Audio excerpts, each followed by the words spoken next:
Congratulations! A new Yoshi's Island game has been announced for the 3DS.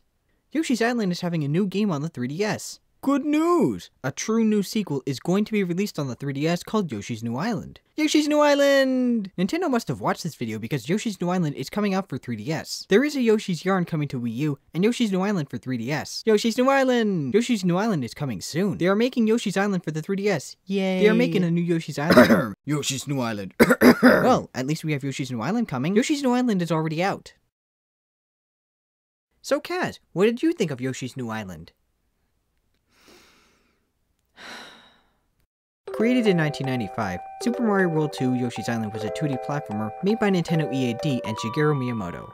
It was a big risk at the time, giving the spotlight to a minor character in Super Mario World, but it paid off, as it managed to outdo its predecessor in nearly every way possible, with solid level design, memorable moments, and an endearing art style that has stood the test of time. It's also one of my favorite games of all time, and the golden standard for which I hold all 2D platformers too. Whenever I get depressed or stressed out from life, the first game that I go to is Yoshi's Island.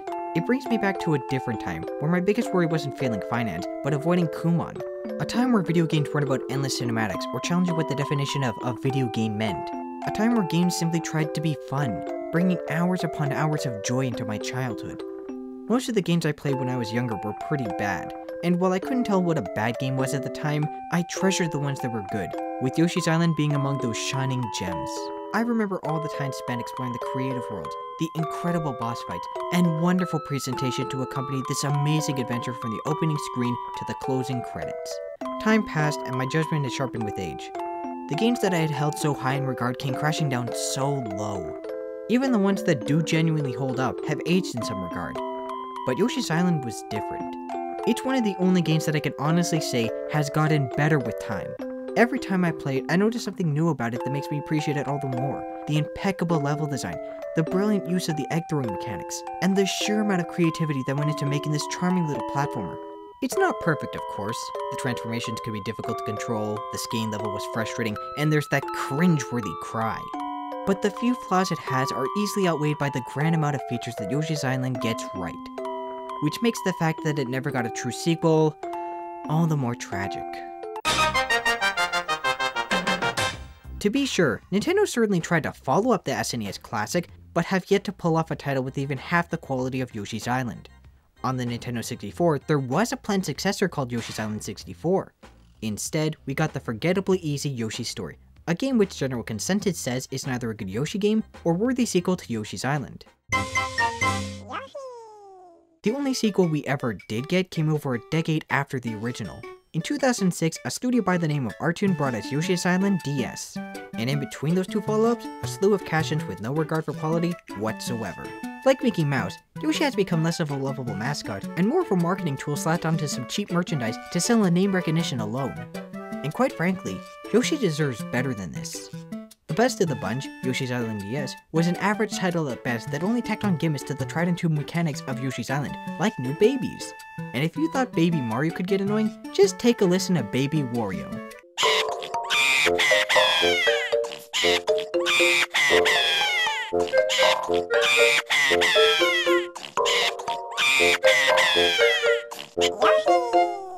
Yoshi's Island DS was released 8 years ago. And ever since, I've been dying for a new Yoshi's Island game. In fact, before I began making videos as frequently as I do now, I wrote an article on how great it would be if we got a new Yoshi's Island game that actually got featured on IGN. On Friday, March 14th, Nintendo revitalized the long-dormant franchise with Yoshi's New Island on the Nintendo 3DS, and with a fresh new team no less. New Island was developed by Arzest, a studio largely made up of former developers of Artoon. The Codex Astartes does not support this action.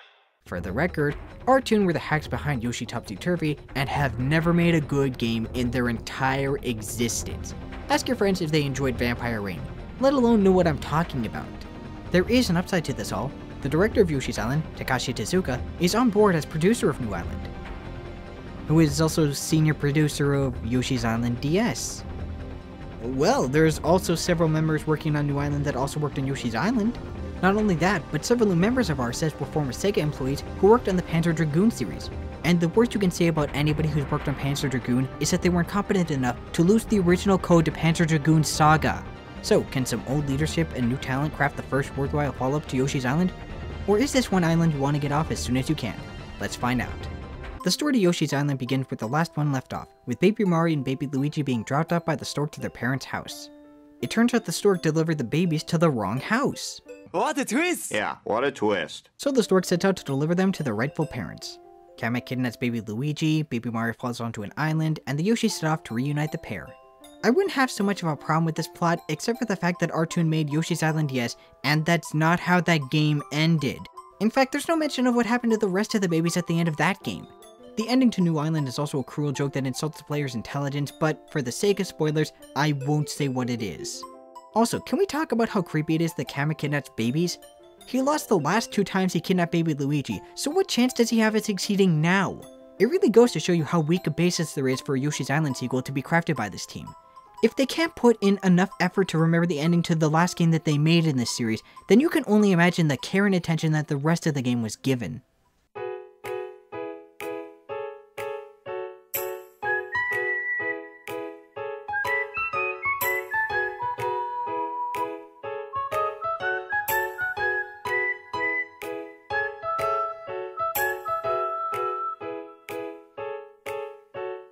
Yoshi's New Island will feel incredibly familiar to those who played Yoshi's Island and Yoshi's Island DS.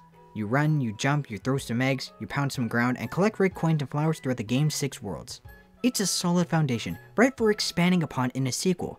The failure of the last attempt at a Yoshi's Island sequel was that there was little done to explore the mechanics. It stuck too closely to the format of the original, adding gimmicks that crushed any potential for what new ideas were introduced, and made unnecessary changes that only harmed the overall experience. A foul trail which New Island unfortunately follows without fail. Starting off this list of confusing changes, eggs don't work like they did in any other Yoshi game. Yellow eggs and red eggs randomly come out of boxes and flowers, and there's no explanation for this. Their color is determined by the color of the enemy swallowed, not timing, meaning there's less skill involved in throwing eggs. What's more, red eggs don't give you stars anymore, and yellow eggs no longer reward you with coins. That said, there are new eggs in the form of the Mega Eggs. That's what I would say had I not remembered that this was already done in Yoshi's Island. Basically, the Yoshi equivalent of the Mega Mushroom in New Super Mario Bros. A gimmick that sounds interesting in theory, but ends up adding nothing to the equation for the actual structure set in place. They're just giant eggs that can destroy walls. They don't function any differently than a regular egg. And if you thought that these would be used for just a few levels early on and be forgotten about, think again. There are entire portions built around this egg throughout the entire game, and they are incredibly frustrating. A tedious test of patience for such a gigantic waste of time. It's not well thought out, it's not executed well, it drags the patient through the ground, and it sacrifices areas that could have been spent crafting skillful egg tossing areas or precise platforming. There's also a metal egg variant that destroys stronger blocks, but can't be thrown so much as it can be rolled. Also, for some reason, the metal egg makes you jump lower. Yoshi's not carrying the egg, it follows him around. Why can't he jump as high? Why is it weighing him down in the water? Why isn't there some other way to move around in it, like say, a submarine transformation? You know, like the one in Yoshi's Island and Yoshi's Island DS? The game that, again, Artoon made? Well, the submarine and other vehicles do make a return, complete with gyro controls. Because apparently Nintendo didn't learn that Yoshi and Mushy controls don't mix, like the last time they tried it. The gyro controls are used for transformations in the game, usually in conjunction with any action which can be performed with any button during these timed sections. Sorry, did I say sections? I meant minigame, because they're not a part of the actual stage. They're used to break up the areas in a stage, but they don't have any concrete structure in the level. No actual progression is gained by performing them. They only become a factor to gameplay when the game forces you to do them, much like how they force you to use the gyro controls when traditional buttons would work just as well, if not better. They could easily be replaced with a door, and you wouldn't notice the difference. It'd be all for the better anyway, since the gyro controls are almost as bad as the actual controls. Everything feels so incredibly slow. To begin with, the controls don't feel very responsive on the circle or the D-pad, and every movement takes way longer than they should. Even ducking takes an absurd amount of time for such a simple action. This becomes a huge problem when it comes to aiming, or simply turning around. Any form of defense you have against your enemies isn't dictated by your skill to defend yourself, but whether or not there's enough time to use said skills to defend yourself. Jumping feels heavier, yet lighter than it should be. The weight of the initial jump is inconsistent to the character's size, and the flutter seems far heavier than the action would suggest. There's a delay between the button press and the action, and timing them correctly is infuriating because, again, the controls feel incredibly sluggish. It took me a while to adjust to how surprisingly slow and unpolished they are for the first couple of levels. When you get to the end of a level, you go through the usual flower roulette, but if you hit a flower, you get a medal. No rewarding minigame, just a medal. Now you're probably wondering, how does that work for boss levels? Good question. Here's some footage of the Parappa the Rapper anime.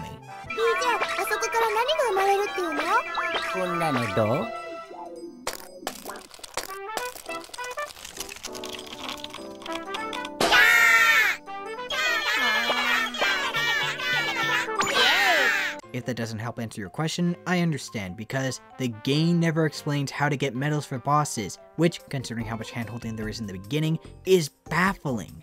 Look, Yoshi's Island was not a very challenging game, but it did have some challenging moments that tested your platforming prowess and accurate egg-tossing abilities. New Island is a breeze, no challenge to be found whatsoever. The only time you will die is from some cheap hit that knocks you into a bottomless pit. When you do die, rare as it may be, you only start off with 10 stars. Even if you hit a middle ring with 30 stars, you only keep 10 when you restart. So I keep all my eggs, flowers, and rare coins that I've collected, but the stars go away? That just doesn't make any sense. It's nagging changes like that which draws attention to one major question.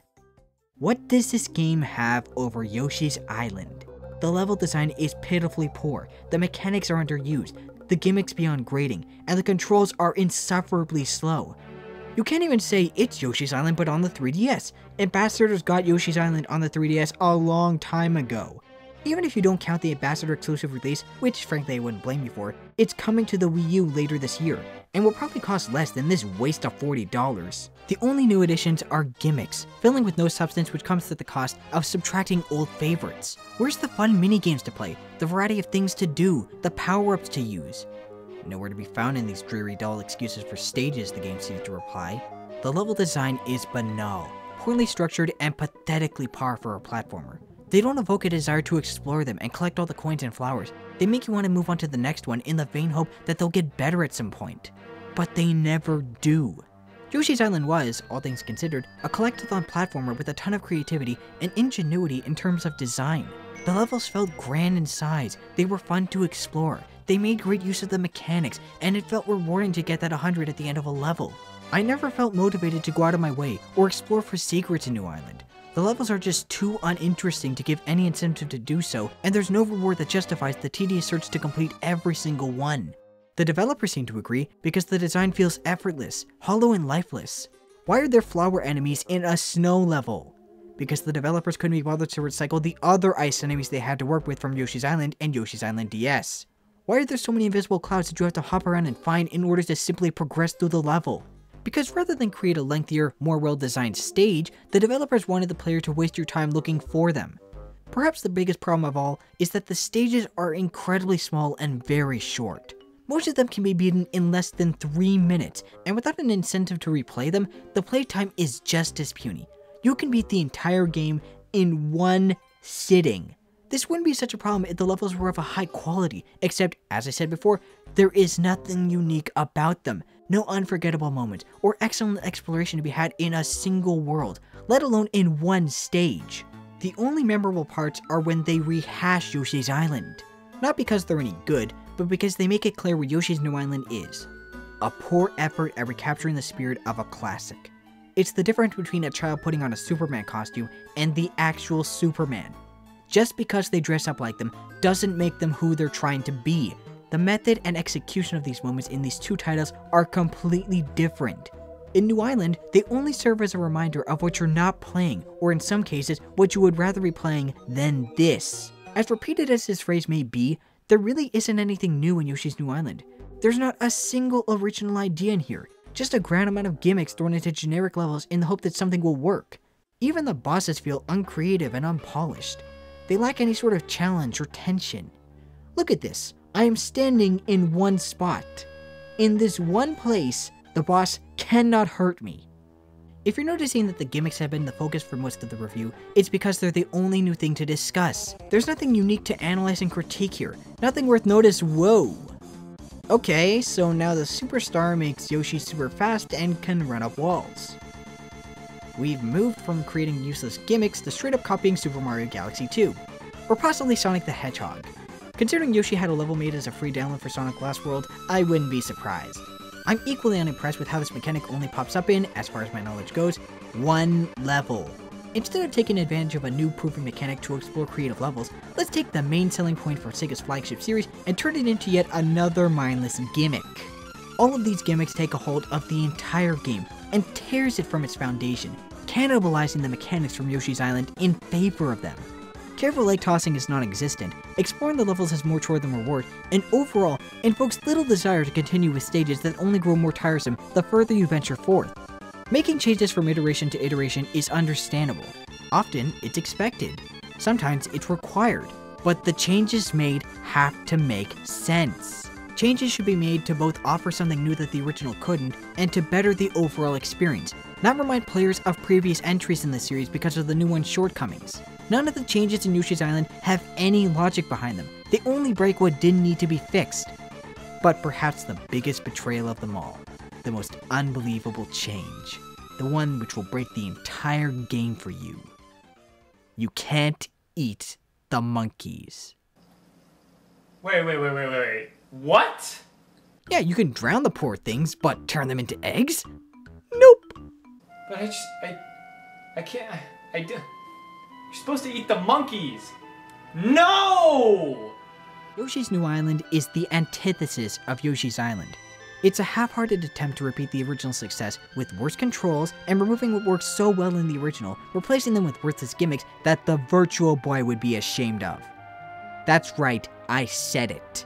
I'm not even going to go into the multiplayer. If they couldn't be bothered to make the single player enjoyable, what chance does the multiplayer have? Let this end. End as it usually does with a part where nothing but my contempt lies. While the level design is insultingly easy, the presentation is an insult to anyone who plays it, the team behind the game, the series, to even the game itself. Forget whether or not it really was Miyamoto's rebellion for Nintendo's evaluation committee on Donkey Kong Country and his spite for that title that inspired him to make Yoshi's Island look like it was drawn with crayons. The fact of the matter is that Yoshi's Island's visuals are timeless. They're just as endearing as they were in 1995 as they are today. The entire world looks like a child's drawing book come to life, filled to the brim with charisma and imagination in every pixel. The promotional artwork for New Island shares the same sentiment, since several pieces of it depicted characters and items in a similar style. Even the box art depicts a colorful new take on the classic crayon-like art style. But that only serves to harm the overall impression given by the game's own visuals. It's a deceitful attempt at banking on nostalgia, giving you that false impression that this game will have the same art style as the original. It tries to give you that warm, fuzzy feeling of nostalgia. Just look at that. Just like how it used to be. Remember all those good times playing Yoshi's Island as a kid? Now you can do just that on a new console. What a load of shit. Now, I'm sure that many will be quick to claim that I'm just being biased and that I'm looking through the original through rose-colored glasses. Folks, I'm 20 years old. I have no problem with admitting when things in my childhood sucked. Marvin Mystery was a brainless faux pas American anime that I never should have given the time of day. The Pokemon anime was, even for the time, incredibly cheesy and awfully written, a poor substitute for when you couldn't play the games. The Bionicle movie was just terrible. I give credit when something legitimately holds up, like the presentation to Yoshi's Island, and condemn it when there was nothing to give credit for, such as Connects. But there's another thing I have no issue with throwing under the bus. Something that tries to lie to the unassuming based on nostalgia. Because mark my words, nothing about Yoshi's New Island's visuals works. The art design is atrocious, with the background being a bland mess of colors and the foreground sticking out like a sore thumb, and looks just about as appealing as one too. Look at that Chomp Rock, it looks like a cardboard cutout. The game's visual design is so bad that objects can't even stay consistent in the same plane. That's to say nothing of the maniacal decision to make the characters 2.5D in a game clearly designed with a 2D aesthetic in mind. It is appalling that a game meant to be so cheery and colorful is so depressing and dull. It is disgusting that this new Yoshi title looks so outrageously outdated. Most of all, I find it insulting that Takashi Tezuka himself felt this captured the aesthetic of Yoshi's Island. To quote the man himself, For Yoshi's New Island, we wanted to make a new world that still captured the warm and friendly vibe of the original Yoshi's Island on the Super NES. We did this by emphasizing the hand-drawn feel of the world, such as the parts that look like oil paintings, watercolors, or crayon drawings.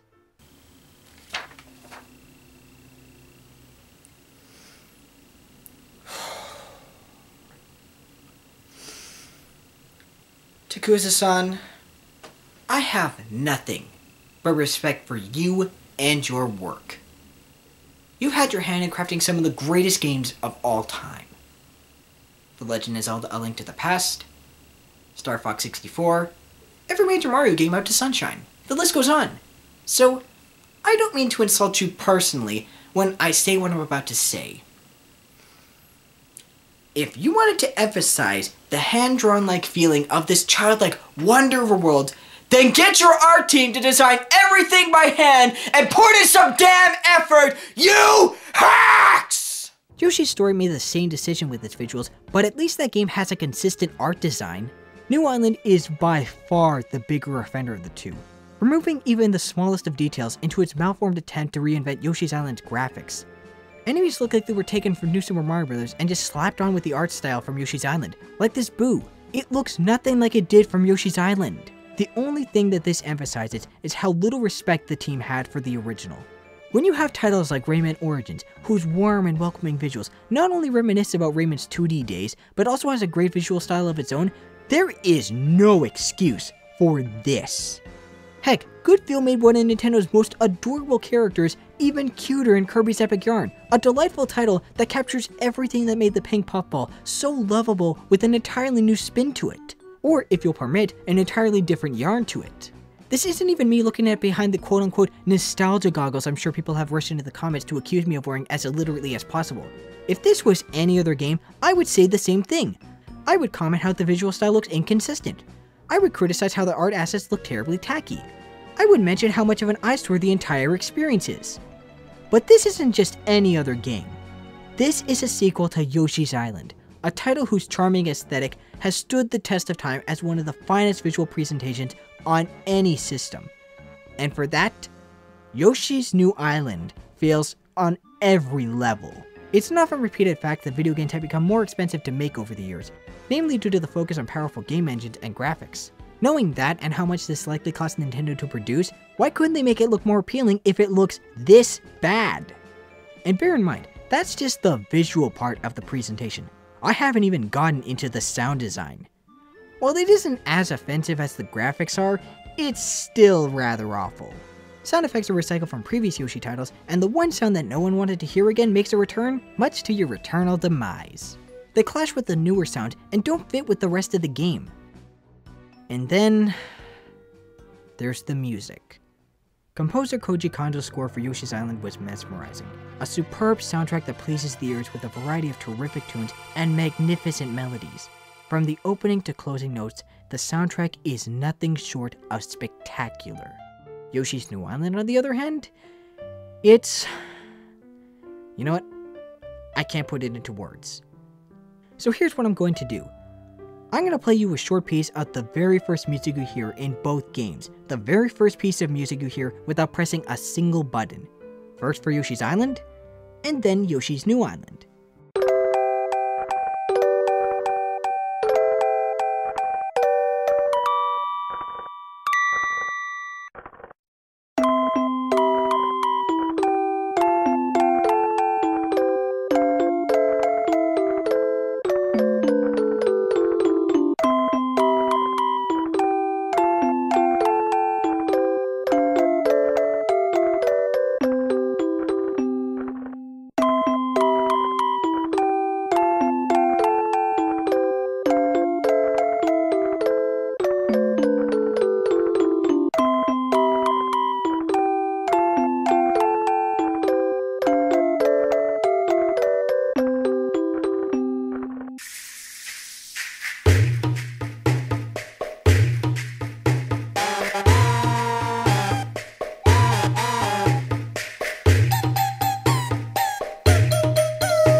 I'm struggling to find the words to describe this musical abomination, the defecation of a once musically masterful series. Some might say it's unfair for me to compare it to a classic, and that it should be held up on its own merits. The thing is, Yoshi's New Island doesn't have any merits. Like the RoboCop remake a few months ago, its existence is only possible because of the prestige that the original earned nearly 2 decades ago, a legacy which it fails to live up to in every regard. Yoshi's New Island is the most vile, disgusting— I can't do this. I can't finish this review. No, I'm serious. I'm done. I was gonna have this whole section written up about how hopeful I was Yoshi Yarn would learn from this, or Yarn Yoshi, or whatever they end up calling it, would learn from the mistakes of this, and actually be new, because there's nothing new in this game, but I was writing it up, and I realized that it wasn't worth it. This game doesn't deserve my anger. It doesn't deserve my hatred. The only thing that it deserves is to be put at the bottom of my trash can, like the piece of garbage that this game is! I'm done. I'm done.